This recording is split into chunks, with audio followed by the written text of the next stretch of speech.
Praise the Lord. ప్రభునామంలో మీ అందరికీ హృదయపూర్వక వందనాలు. ఈరోజు ఉదయకాల సమయంలో మీలో ఎవరైనా లేదా మీ కుటుంబంలో ఎవరైనా అనారోగ్యంతో మంచం పట్టి బాధపడుతూ ఉంటే, లేదా దీర్ఘకాల రోగాలు, భయంకరమైనటువంటి రోగభారము లేదా దీర్ఘకాల వ్యాధులు ఒకవేళ పట్టి పీడించబడుతున్నట్లయితే ఉదయకాల సమయంలో, లేదా చిన్న చిన్న రోగాలు ఏదైనా కావచ్చు, బాధపడుతూ ఉన్నట్లయితే ఉదయకాల సమయంలో దేవుడు జ్ఞాపకం చేస్తున్న ఒక అద్భుతమైన మాట, వాగ్దానం.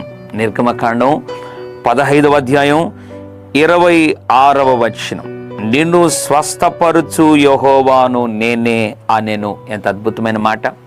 స్వస్థత కొరకు ఇంతవరకు ఎక్కడికెక్కడికో తిరుగుండొచ్చు, పరిగెత్తుండొచ్చు, ప్రయాసపడి ఉండొచ్చు, ఎన్నో రకాల ఔషధాలు లేదా మందులు అన్నిటినీ వాడి ఒకవేళ ఇంకా స్వస్థపరచబడకుండా అలాగే అనారోగ్యంతో కొనసాగుతున్నావా? దేవుడు చెప్తున్నాడు ఉదయకాల సమయంలో, బిడ్డ నువ్వు నమ్ము, ప్రార్థన చేయి, నిన్ను నేను స్వస్థపరుస్తానని ప్రభు అంటున్నాడు. నిన్ను స్వస్థపరుచు యెహోవాను నేనే. ఇంకెందుకు నీ జీవితంలో సందేహం? నా దేవుడి ఉదయకాల సమయంలో మాట్లాడుతున్నాడు. ఏ రోగమునైనా స్వస్థపరుస్తానంటున్నాడు అని నమ్మి ప్రార్థించి, నిన్ను స్వస్థపరుచు యెహోవాను నేనే అని అద్భుతమైన వాగ్దానం నిశ్చయముగా నీ జీవితం నెరవేరుతుంది.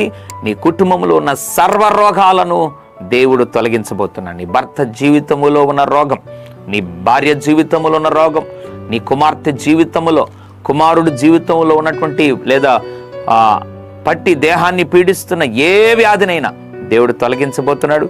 గొప్ప స్వస్థతను అనుగ్రహించబోతున్నాడు. అట్లు గొప్ప స్వస్థతను దేవుడు ప్రసాదించును గాక. పరిశుద్ధుల తండ్రి నీకు వందనాలు ప్రభా. స్వస్థపరిచే దేవుడు నేనని మాట్లాడారు. ఎంతమందికి అయితే ప్రభా అనారోగ్యం ఉందో జ్ఞాపకం చేసుకొని, వారు ఏ వ్యాధులతో బాధపడుతున్నా లేదా ఏ దీర్ఘకాల రోగాలతో ప్రభు వారు పీడించబడుతున్నా ఇప్పుడే దర్శించి స్వస్థపరిచి బాగు చేసి విడిపించమని యేసు నామములో ప్రార్థిస్తున్నాము తండ్రి. ఆమెన్. God bless you.